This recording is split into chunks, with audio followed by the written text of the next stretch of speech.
Hey, workcamp.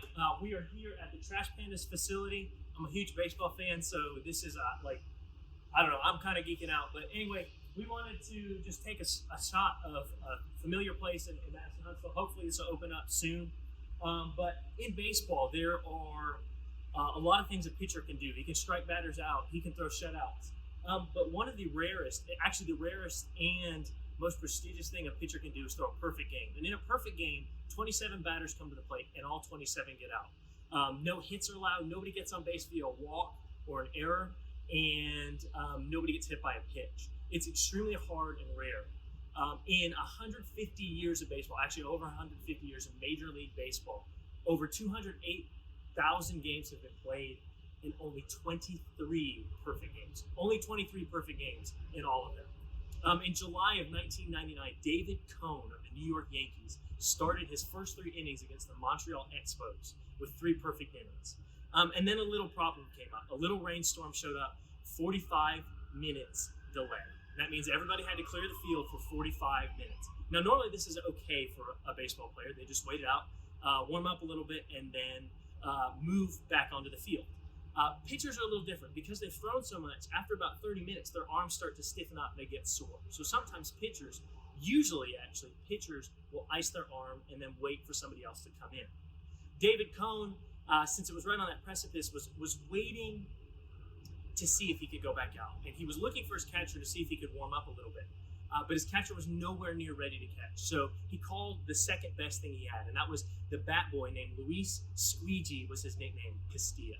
And he called and he threw 10 to 12 balls to Luis, noticed his arm was fine, and went on to pitch 6 more perfect innings, which was a perfect game. One of 23 in all of MLB history was David Cone. Now, most people could probably tell you what a perfect game is, and most baseball fans could probably tell you about David Cone of the New York Yankees. But most people probably couldn't tell you about Luis Castillo or the bat boy. Now, the bat boy is the person who doesn't really look like a player, but he's wearing the uniform, who runs onto the field after a play. He picks up the baseballs, the shin guards, the bats, whatever else is floating around. He's also in charge of making sure the umpires stay hydrated and the players have seeds and gum and whatever else they want. And in this case, and in other cases, sometimes they're called to warm up a player. Now, a bat boy probably wouldn't tell you that their job is anything super big. They're just trying to love the game of baseball. They're serving the team and they're serving the fans in whatever way they can. But by doing this, they show that they love the game of baseball. Now, here we are in May/June of 2020, about 21 years later after the perfect game. And we're going to get a chance to show Madison and Huntsville that we love them and that we have faith in God. And this will be in a very real, tangible way, not in an abstract, theological, ideal way, but in a very real, tangible way. Through service, through little acts of service, you'll get a chance to show Madison and Huntsville just a little bit about your love for God and your love for them.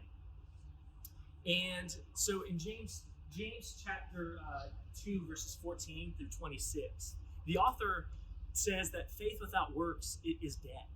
And he goes on to tell a story about somebody who needs food and needs clothing. And he says to the people that he's writing to, he says, if you don't get them food, what does that say about you? It's kind of like if you and your buddies went to Walmart, and I go to Walmart to get ice cream. I don't know what you'd be going to get. And somebody comes up to you, and they look a little ragged, and they say, look, I'm really hungry. I haven't had work in a few days. I need food. I need some clothes. And if you just ignore them and blow past them, what does that say about your faith? What does that say? Do you love that person? Do you love God? But if you stop and you listen to that person and you serve that person, that means you love them and that you have faith that God will provide. James, the author in James, goes on to say and tell a story about Abraham. And this is one that the Israelites would all know. God comes to Abraham and he says, go offer your son. And Abraham at this point has 2 choices. He could not listen to God and just kind of ignore him for this little bit, just a tiny little bit, and keep Isaac. Or he could use option B, and he could go offer Isaac.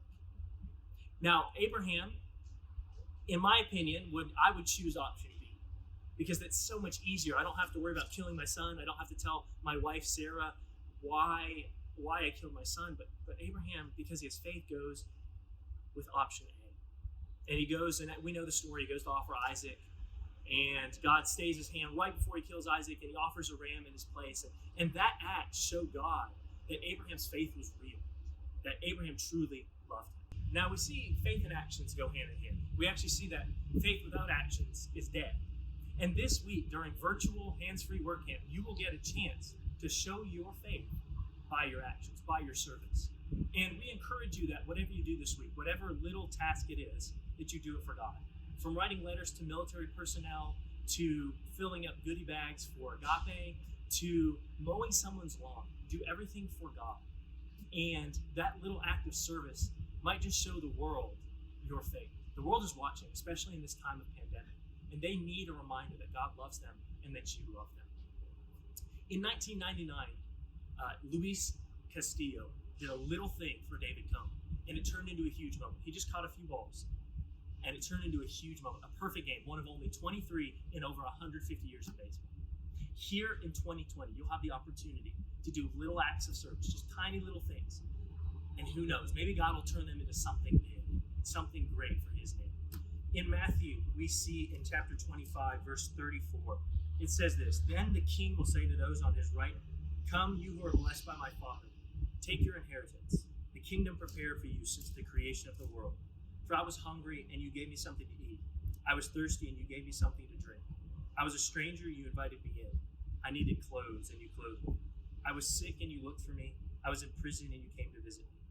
Then the righteous will answer, 'Lord, when did we see you hungry and feed you, or thirsty and give you something to drink? When did we see you stranger and invite you in, or needing clothes and clothe you? When did we see you sick or in prison and go to visit you?' Then the king will reply, 'I tell you the truth. Whatever you did for one of the least of these, my brothers, you did for me.'" All right, Huntsville Hands-Free Work Camp. Let's go love the King's brothers and sisters.